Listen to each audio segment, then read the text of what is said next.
بہت سنگین کام ہے، بہت مشکل کام ہے، ایام عزا قریب ہیں۔ سب کے لیے پیغام یہ ہے کہ عزاداری یعنی قربانی۔ یاد رہے کہ حسین کی عزاداری اور وطن سے وفاداری،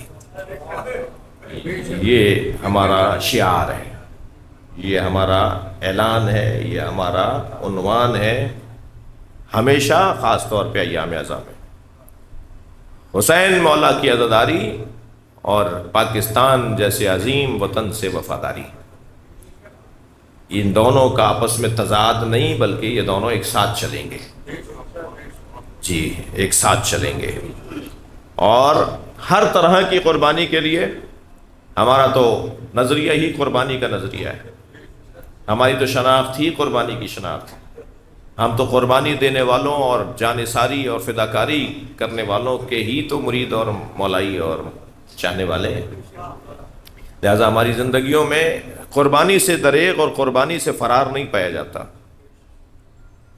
اگر کوئی مسئلہ، کوئی پریشانی، کوئی الجھن آئے تو اسے انتہائی حکیمانہ انداز سے حل کرنے کی ضرورت ہے۔ اصل کام سے ہاتھ اٹھانا ہمارا کام ہم نہیں کر سکتے، ہمیں وہ کام کرنا ہے، ہمیں اسی کام کے لیے خلق کیا گیا ہے۔ اور الحمدللہ بہت اچھے آئے ہیں پچھلے سالوں میں، آئندہ سال میں بھی، اس سال بھی بہت ہی اچھے انداز سے قافلہ ذکر امام حسین کا آگے بڑھے گا۔ کچھ ہی دن رہ گئے ہیں کہ عزا خانے سجیں گے، علم لگیں گے، پھریرے سلنا شروع ہو گئے ہیں، گھروں میں خواتین نے، بیویوں نے علم کے پھریرے بنانا شروع کر دیے ہیں۔ پنجے دوبارہ سے جی آپ دلوائے جائیں گے، علم کی چوب دوبارہ سے آمادہ کی جا رہی ہے۔ ذوالجناح کا سامان اگر تبدیل کرنا ہے تو اس کی تیاری ہو رہی ہے۔ کون مرثیہ پڑھے گا، مرثیے کے بعد سلام کون پڑھے گا، مجلس کون پڑھے گا، تیاریاں ہو گئی ہیں، خوشبو آنا شروع ہو گئی ہے کربلا کی۔ کربلا ہمیں ڈھونڈے یا ہم کربلا کو ڈھونڈیں، حسین کی روش تو یہ ہے کہ حسین مولا نے کربلا کو ڈھونڈا ہے، کربلا نے حسین کو نہیں ڈھونڈا۔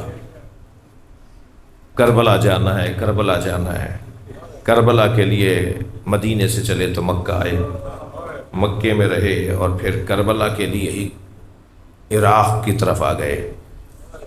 گھوڑا چلتے چلتے رک گیا، امام نے اپنے گھوڑے سے کہا کہ مجھے آگے کی منزل پر لے جا، مگر جانور چلتا نہیں ہے۔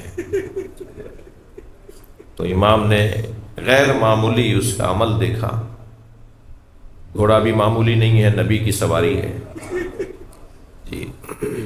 اور علامہ مجلسی نے گھوڑوں کی قسمیں لکھتے ہوئے ذوالجناح ان اعلیٰ ترین نسل کے گھوڑوں میں سے علامہ مجلسی نے ثابت کیا ہے، جو سمجھ رکھتا تھا، شعور رکھتا تھا، اپنے مالک کی بات کو سنتا سمجھتا تھا۔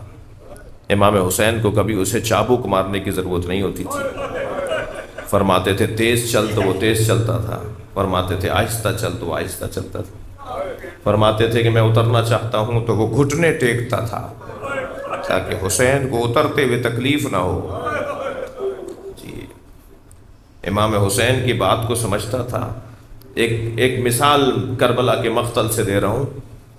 جب امام حسین آخری وقت میں اپنے گھوڑے پر بیٹھ کے روانہ ہوئے تو امام کی نگاہ مبارک گئی ذوالجناح کی زبان کی طرف، جو باہر نکلی ہوئی تھی شدت عطش سے، پیاس کی شدت سے، وہ باہر بار زبان کو نکال رہا تھا۔ امام نے فرمایا جتنا میں پیاسا ہوں اتنا تو بھی پیاسا ہے، چل میں پہلے تجھے پانی پلا لاؤں۔ آیت اللہ رسولی محلاتی نے بھی یہ مصائب لکھے ہیں، بہت بزرگ علماء نے ان مصائب کو، ان جملوں کو لکھا ہے۔ امام نے فرمایا میں تجھے پانی پلا لاؤں۔ امام نے اپنا رخ موڑا نہر فرات کی طرف، گھوڑے کو نہر میں ڈالا، امام نے فرمایا پانی پی لے۔ تو اس نے اپنی گردن موڑ کر امام حسین کی طرف دیکھا، گویا پیغام دے رہا تھا کہ مولا آپ پیاسے ہیں، میرا مولا پیاسا ہے تو میں کیسے پانی پیوں۔ امام نے فرمایا پہلے تو پانی پی لے، پانی پی لے، تو جو چاہتا ہے میں سمجھتا ہوں مگر پانی پی لے۔ تو پھر اس نے خیموں کی طرف رخ کیا۔ مولا سکینہ پیاسی ہے، زینب پیاسی ہے، امام نے اس سواری کو پیاسا باہر نکالا ہے۔ یعنی اس درجے پر یہ باکمال سواری امام حسین کی۔ امام کے گھوڑے کو امام نے جب دیکھا کہ یہ اس انداز سے رکا ہوا ہے، چل نہیں رہا، تو پھر آپ نے پوچھا اطراف کے لوگوں سے کہ اس زمین کو کیا کہتے ہیں؟ بہت سے لوگوں نے مختلف نام بتائے، مگر ایک ہاتھ میں عصا لیے، کمر خمیدہ، بزرگ مسن انسان، شخص، بوڑھا انسان کانپتا ہوا قریب آیا اور آہستہ سے کہنے لگا حسین آگے بڑھ جاؤ، اس زمین سے آگے چلے جاؤ۔ امام نے فرمایا آپ مجھے اس زمین کا نام بتائیں۔